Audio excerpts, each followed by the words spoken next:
હેમંતજી દાદાને યાદ કર્યા હતા? બહુ યાદ કર્યા. છેલ્લા રાઉન્ડ નહોતો ખેંચાતો તો પણ ખેંચ્યો મેં. 4 વાગે આવ્યા છે, 4:30 વાગ્યાના ગ્રાઉન્ડ પર છો? હા, આજે આવ્યા નથી મેડમ બહાર. જો hello everyone, good morning. Voice of ત્રિશામાં આપ સૌનું સ્વાગત છે અને હું છું અત્યારે રાજકોટના પોલીસ હેડક્વાર્ટર ગ્રાઉન્ડ કે જ્યાં પોલીસની શારીરિક પરીક્ષા લેવાઈ રહી છે અને થોડી જ વારમાં વિદ્યાર્થીનીઓ છે પોતાની શારીરિક પરીક્ષાની ટેસ્ટ આપીને બહાર આવશે. એટલે ડાયરેક્ટલી આપણે એમની જોડે લાઈવ સંવાદ તો કરવાના જ છીએ. એ પહેલાં થોડું ગ્રાઉન્ડ વગેરે તમને બતાવી દઈએ. ઓલરેડી અત્યારે અહીંયા એક રાઉન્ડ હમણાં જ પૂરો થયો છે અને આ તરફ તમે જુઓ એમના વાલીઓ. તમે જ્યારે ગ્રાઉન્ડ પર દોડવા જાઓ છો ત્યારે તમારા વાલીઓ તમારી કેટલી રાહ જોઈને ઊભા હોય છે આ તરફ તમે જોઈ શકો છો. અને ડાયરેક્ટલી આપણે છે એક વાલીઓ પાસેથી ક્યાંથી આવ્યા છે, ક્યારના વેઇટ કરી રહ્યા છે. તમે જ્યારે ગ્રાઉન્ડ પર જાઓ છો ને ત્યારે તમારા વાલીઓ છે કંઈક આ જ રીતે તમારી રાહ જોતા જોવા મળે છે. ડાયરેક્ટલી આપણે વાલીઓ સાથે પહેલાં તો સંવાદ કરીશું જ્યાં સુધી વિદ્યાર્થીનીઓ બહાર આવે છે ત્યાં સુધીમાં. ક્યાંથી આવ્યા છો? જામનગરથી. જામનગરથી આવ્યા છો? ક્યારના આવ્યા છો અહીંયા? 5 વાગ્યાના. 5 વાગ્યાના છો? હજી બેબી રનિંગ કરીને બહાર નથી આવી બેબી? અચ્છા, વેઇટ કરો છો? વેઇટ કરી છે. એટલે કાલે તમે અહીંયા આવી ગયા? હા, કાલે રાતે આવી ગયા હતા. રોકાણા હતા અહીંયા જ. પછી રહેવા માટે અહીંયા સગવડ છે કોઈ પોલીસ હેડક્વાર્ટર તરફથી કે યા ફિર તમે ક્યાં રોકાયા? નથી, ભાઈબંધને ઘરે રોકાણા. અચ્છા અચ્છા, થેન્ક યુ. ભુજથી આવ્યા છો? કાલે આવ્યા છીએ બેનના ઘરે. અચ્છા, અને કે અહીંયા ગ્રાઉન્ડ પર કેટલા વાગે આવ્યા? સવારે 5 વાગે. 5 વાગ્યાના આવ્યો છો? હજી બી બેબી રનિંગ કરીને નથી આવી ના. અચ્છા, થોડી જ વારમાં આવશે. હવે 1 થી 2 સ્લોટ આઈ થિંક લેવાઈ ગયા હશે. અને ગ્રાઉન્ડ થઈ જાય છે ઘરે તમારે બેબીનું? તે તો પાસ થઈ ગઈ હતી રાઉન્ડમાં. આ પણ ઓમાં લેખિતમાં ફેલ થઈ એટલે ફરી બીજી વાર ટ્રાય આપી. Thank you. કોડીનાથી અહીંયા ગ્રાઉન્ડ પર કેટલા વાગે આવ્યા છો? 5:30 વાગ્યાનો. 5:30 વાગ્યાના આવ્યા છો? હા. ઓલમોસ્ટ બધા વાલીઓ અહીંયા 5થી લઈ અને 5:30 અરાઉન્ડ વેઇટ કરી રહ્યા છો. જો તમે લોકો અહીંયા ગ્રાઉન્ડ પર રનિંગ કરવા આવો છો ને, એકવાર અંદર જે ગર્લ્સને એવું થાય છે કે મારાથી દોડાતું નથી, હિંમત હારી જાય છે, આ વાલીઓના ચહેરા એકવાર તમે જોઈ લો કે તમે જ્યારે ગ્રાઉન્ડ પર રનિંગ કરવા જાઓ છો ને ત્યારે આ જ રીતે બહાર તમારા માટે વેઇટ કરતા હોય છે. અને તમે એક સ્પ્રિન્ટ લગાવવા માટેથી કે થોડું હિંમત કરીને દોડવા માટેથી થોડી હિંમત હારી જાઓ છો અને ફેલ થાઓ છો ને, અને પછી તમારા કરતાં અમે જ્યારે વાલીઓના ચહેરા જોઈએ છે ને ત્યારે એમના પર વધારે દયા આવે છે કે અહીંયા બધાના વાલીઓ છે ને 5 વાગ્યાના આવીને આ જ રીતે વેઇટ કરતા હોય છે. તમે ડેઈલી મારા વિડીયો જુઓ છો. ઓલમોસ્ટ જે લોકો પરીક્ષા આપી રહ્યા છે પોલીસની, તો આ વિડીયો જોજો. તમારા આમાંથી જ કોઈક ને કોઈક વાલી હશે અને મેં રિવ્યૂ બી લીધા છે કેટલા રાહ જોતા હોય છે. તો એકવાર એમનો ચહેરો યાદ કરીને પણ જ્યારે તમારીથી અંદર રનિંગ નથી થતું ને તો હિંમત કરી અને દોડી જજો પ્લીઝ. 6 વાગે છો? હજી રનિંગ કરીને બહાર નથી આવ્યા. આપ ક્યાંથી આવો છો? ભુજથી. ભુજથી આવ્યા છો?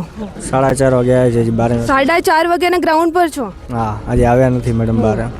જો ઓલમોસ્ટ છે ને પેરેન્ટ્સ 4-5 વાગ્યાના અહીંયા પહોંચી ગયા છે. હજી પોતાના કોઈ ડોટર હશે, કોઈના સિસ્ટર હશે, રનિંગ કરીને બહાર નથી આવ્યા તો પણ એ લોકો આ રીતે જ વેઇટ કરે છે. જે બી ગર્લ્સ રનિંગ નથી થતું ને, એકવાર તમે ડેઈલી બધા વિડીયો જોવો છો ને ઓળખો છો મને, તો એકવાર હિંમત કરી જોજો. મેં હંમેશા કહું છું. અને તમારા વાલીનો ચહેરો યાદ રાખીને લાસ્ટ સ્પ્રિન્ટ મારી દેજો જેથી કરીને તમારું ગ્રાઉન્ડ છે ક્લિયર થઈ જાય. અને જોડે આવ્યા છે એમને થોડી ખુશી થાય કે અમે ભેગા ગયા હતા અને પાસ થઈ ગયા. હે ને? રાઈટ ના?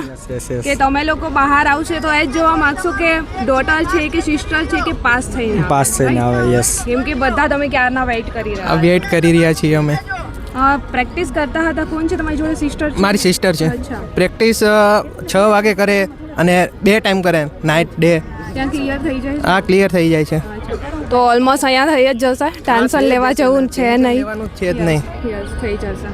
Thank you. ક્યાંથી આવ્યા છો આપ? ચોટીલા. તમે ક્યાંથી આવ્યા છો? જસદણની બાજુમાં કલોરાણાથી. યસ. ફાઇનલી પીઈટી પીએચડીનો સિક્કો લાગી ગયો છે? હા, લાગી ગયો. બંનેને? બંનેને. યસ. કેટલી મિનિટમાં કમ્પ્લીટ કર્યું છે? 7:55. 7:55. તમે? 7:55. યસ. અને કેટલા સમયની પ્રેક્ટિસ છે? 1 મંથ. 1 મંથની પ્રેક્ટિસ છે. 7:55માં બંને ક્લિયર કર્યું છે? યસ. 7:55માં પ્રેક્ટિસ. બહારથી જે ગર્લ્સ આવે છે ડરતા હોય છે ગ્રાઉન્ડ નહીં થાય, શું કહેશો અમને? મન મક્કમ રાખીને દોડવાનું, હિંમત રાખીને દોડવાનું. થઈ બસ. જશે. હા, થઈ જશે. ગ્રાઉન્ડ પર સ્ટાફનો કેવો સપોર્ટ મળે છે? ફૂલ સપોર્ટ છે. બહુ સારું છે અંદર. Thank you. Thank you. ક્યાંથી આવ્યા છો આપ? દેવભૂમિ દ્વારકા જિલ્લા. ફાઇનલી પીટી પીએચડીનો સિક્કો લાગી ગયો છે. Yes madam. કેટલી મિનિટમાં કમ્પ્લીટ કર્યું છે? 8:35. 8:35માં કેટલા સમયની પ્રેક્ટિસ છે? 1 મહિનો દિવસ. એક મંથની પ્રેક્ટિસ છે. 8:35માં કમ્પ્લીટ થઈ ગયું છે. ઘણા લોકોને એવું લાગે છે કે ગ્રાઉન્ડ નથી થતું. જુઓ તમે, 1 મંથની પ્રેક્ટિસમાં પણ 8:30ની અરાઉન્ડ કમ્પ્લીટ થયું છે. તમારા સિસ્ટર છે, ગ્રાઉન્ડ ક્લિયર કરીને આવ્યા છે, કેવું લાગે છે? ઓ એકદમ સારું લાગે છે કે મારા બેન આજે ગ્રાઉન્ડ પાસ કરી દીધું તો અમને એકદમ સારું લાગે છે. ગ્રાઉન્ડ પર કેટલા વાગે આવ્યા હતા? ગ્રાઉન્ડ પર અમે 5 વાગ્યાના આવી ગયા હતા, તો એનો અત્યારે 9 વાગે 8 વાગે જ્યારે એનો વારો હતો તો અત્યારે 12 આવ્યો. બાકી અમે ગ્રાઉન્ડ તો સવારે 5 વાગે તને આવી ગયા હતા. જે ગર્લ્સ છે ગ્રાઉન્ડ પર રનિંગ કરવા આવવાના છે, ઘણા કમેન્ટ્સ કરતા હોય કે ડર લાગે છે, શું થશે? તમે તો ગ્રાઉન્ડ પાસ કરીને આવ્યા છો, શું કહેશો અમને? ના, એવું નથી. માનસિક રીતે તમે એકદમ હિંમત રહ્યો છો તો ડર નામની કંઈ ચીજ જ નથી એમ. વ્યવસ્થિત તમે મેદાનમાં ઉતર્યા પછી આપણે એક જ જોવાનું કે હું પાસ કરી જ લઈ એમ અંદરથી, એટલે આપણે પાસ થઈ જ જવાના છીએ. ક્યારેક તમે રનિંગ કરતા હો અને તમને 10 મિનિટ આવતી હોય છતાં તમે અહીંયા મનથી એમ રાખી લો ને કે મારે 9 મિનિટમાં થઈ જ જાય એટલે આપણે પાસ કરી જ લઈએ. મનથી મક્કમ હશો ને તો બધું થઈ શકશે, right? Yes madam. Thank you. ક્યાંથી આવ્યા છો? સાળંગપુરથી. વાહ, હનુમાનજી દાદાના ધામથી. હા. અને ગ્રાઉન્ડ પાસ કરી લીધું છે? હા. હનુમાનજી દાદાને યાદ કર્યા હતા? બહુ યાદ કર્યા. છેલ્લા રાઉન્ડ નહોતો ખેંચાતો તો પણ ખેંચ્યો મેં. યસ, મેં હંમેશા મારા વિડીયોમાં કહું છું કે જ્યારે તમારાથી ન દોડાય ત્યારે એકવાર હનુમાનજી દાદાને યાદ કરો. અને ખરેખર બેન છે સાળંગપુરથી અને ગ્રાઉન્ડ પાસ કર્યું છે. કેટલી મિનિટમાં કમ્પ્લીટ કર્યું? 8:55. 8:55. કેટલા સમયની પ્રેક્ટિસ છે? 2 મહિનાની. 2 મંથની પ્રેક્ટિસ છે. હા. પહેલી વાર આપી છે? આમની પહેલાં બી આપી છે? આની પહેલાં હું 1 સેકન્ડ માટે રહી ગઈ હતી અને આ વખતે મેં ફૂલ 2 મહિનાથી પ્રેક્ટિસ કરું છું. યસ. હા. અને અંદર કેવો સપોર્ટ મળે છે? બહુ સપોર્ટ છે. બધા એમ બહુ મોટિવેશન આપે કે તમે દોડો. છેલ્લામાં તો એવું કે તમે દોડ્યા જ જાઓ, એટલે ફૂલ સપોર્ટ છે. કે હિંમત ના આવતી હોય તો પણ આવી જાય, મોટિવેશનલ મળી જાય, બસ એવું. તમારા બહેન છે ગ્રાઉન્ડ પાસ કરીને આવ્યા છે, કેવું લાગે છે? સારું લાગે છે. ખુશી થાય છે? હા. ક્યારે આવ્યા હતા એમની જોડે ગ્રાઉન્ડ પર? આની પહેલાં પણ આવી ગયો છું. અચ્છા. અને શું કહેશો બીજા ગર્લ્સ જે ગ્રાઉન્ડ પર આવે છે, રનિંગ કરવા ડર લાગતો હોય એમને? કરી નાખવું જોઈએ, બીવું ન જોઈએ. અને પ્લસ કે જે અત્યારે આજે અમે ફૂલ બેહી રહ્યા, અમે 4 વાગ્યાના આવેલા, બટ હવે એવું છે કે ટાઈમિંગ ઉપર ચાલે છે તો થોડુંક ટાઈમ પ્રમાણે આવું, પોતાની નીંદર પૂરી કરવી ને પ્લસ તમારું મેન્ટલી સ્ટ્રોંગ થઈ જાઓ. આ છે ને એ મનની ગેમ છે. દોડવાનું તો ખાલી પગ આપણા થાક્યા રાખશે, બટ જ્યારે તમે જીતી જશો ને પાસ કરી લેશો ને તો તમારા પગ દુખતા બંધ થઈ જાય. મારું પર્સનલ એક્સપિરિયન્સ છે આ.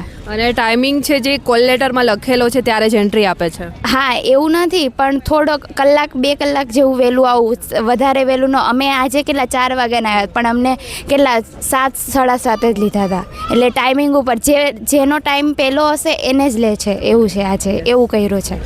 Thank you. Thank you. Thank you.